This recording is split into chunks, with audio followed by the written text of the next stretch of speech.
because when you show respect to their culture, they are eager to learn about your own. So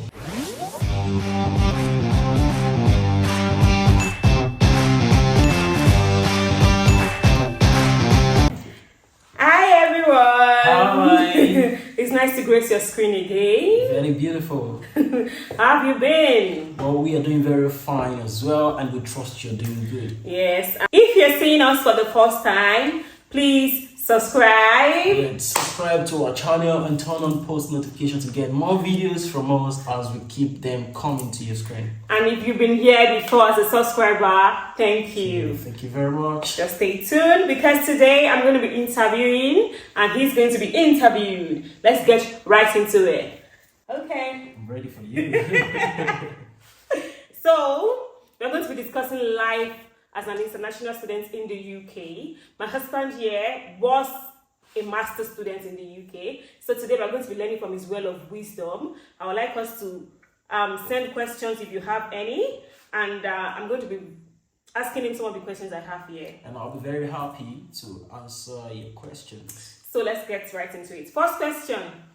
How did you choose your university and course in the UK? Okay, so how I was able to choose my university and course in the UK was based on something I would call SWOT analysis, which is strength, weakness, opportunities, and threats.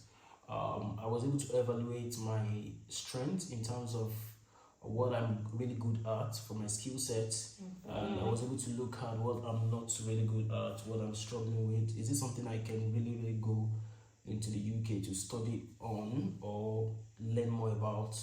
And also opportunities that are available to me in that career path. Is it something that is very little or is something that is abundant? So I was able to look into all of this. And another thing I considered is my financial capacity. Will I be able to afford this institution and the tuition? And how long is the course going to take me? And all of these things were things I put into consideration. And the relevance of the course that I'll be studying in that school to my career path. Thank you very much. That's nice. Okay. Second question. How do you manage your finance and budget in the UK? Well, managing my finance and budget in the UK is very simple. Whatever I didn't plan to do, I don't put my money into it. So, for example, if my friend called me and say, Victor, we need to go out for a party or for an event and I have not planned, I would not put my money into it because every money counts. And also, and in the area of managing my money well, efficiently, whenever I am paid, I try as much as possible to buy what I need, not what I want.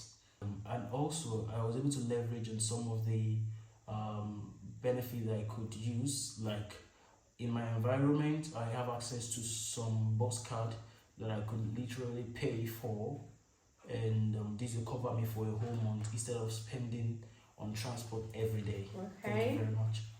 That's good. Okay.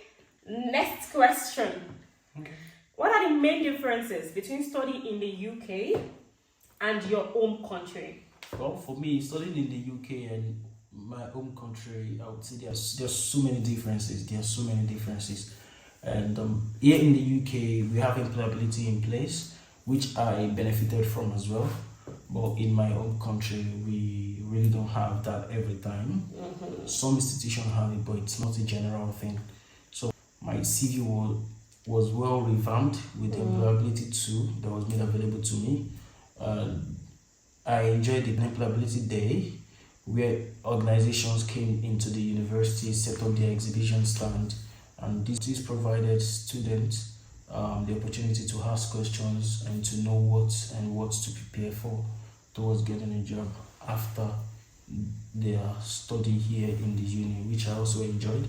And also another benefit for me is you have access to materials, which I enjoyed access to. I had enjoyed access to so many materials online from the library, and also I enjoyed access to using different computers in the institution as well, because there was a time my personal laptop got damaged, and rather than making excuses and not being able to work on what I needed to do, I was able to go into a school, and I was told that I could get a computer from the school, MacBook or Windows, and I would borrow this for a whole day.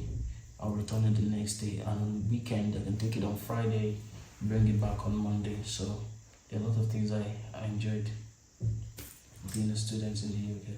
Oh, that's a whole lot of benefit. Okay, let's go to the next question.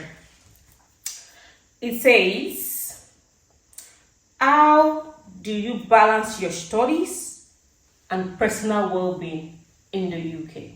Well, balancing my study and personal well-being in the UK, first thing first, the weather here is different from the weather back home. So I'm trying to keep myself prepared for the weather. Sure. And whenever I have work to do, and whenever I know that I need to give my time for that work, I do the work, so that when I'm supposed to read, I'm not shuffling between reading and working. Okay. So I work when I'm supposed to work, I read when I'm supposed to read. I attend to all my assessments on time, and so this can give me ample time to also focus on my primary purpose of being in the UK in the first place, because my grade is not supposed to be dropping because I'm working. So it's important that I strike that balance. So for me, in the order of prioritization, I was able to prioritize it and choose it based on deadlines. Which one is expected to go first? So my assessments come first in terms of the deadline. Take it out of the way, and then at the same time focus on my job, because I was working and while studying at the same time. Yeah. And what of feeding? Maybe going out, time out with friends. Well, I don't eat out every time. If I have to do that, it's part of the plan for the month. So maybe just one time in a month. Yeah. Thank you. So the next question, and this one, it's a bit. So how do you cope with the academic? I'll take that again.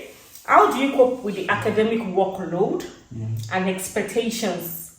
Like, you know how it is, people back home and all that. How do you cope with the workload and expectations as an international student in the UK? Okay, so coping with academic workload and expectations. Do you mean the expectation from the people?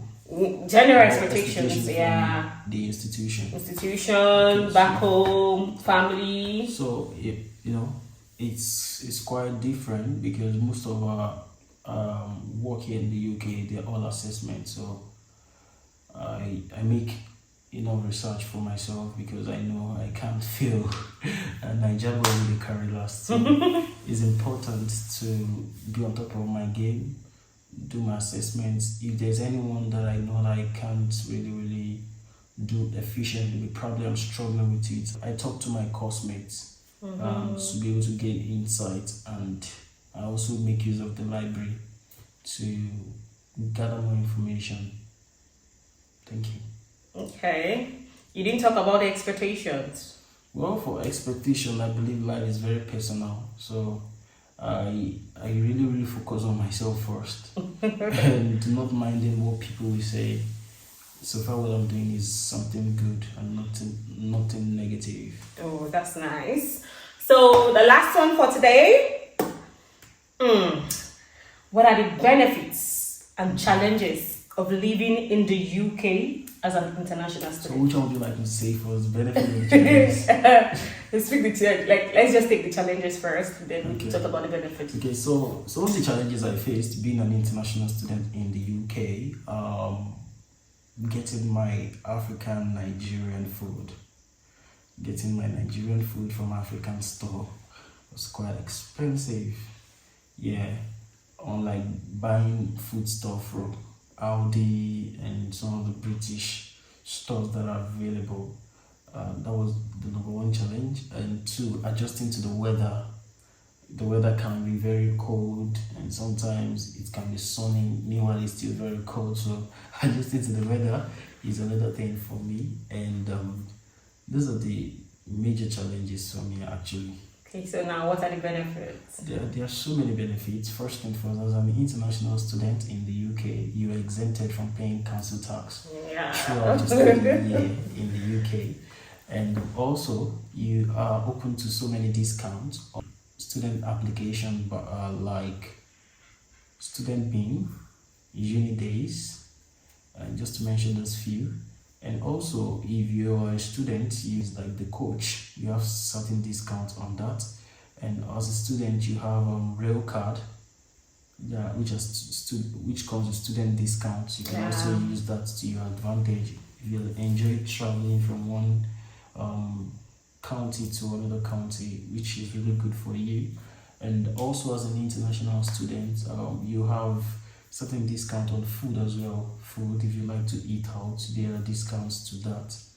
And finally, as an international student studying in the UK, you have access to employability in your school portal, and you also have access to LinkedIn Learning for your study year. So you can leverage on all of these to add more value to yourself and also enjoy the benefit that is offered to you. Thank you.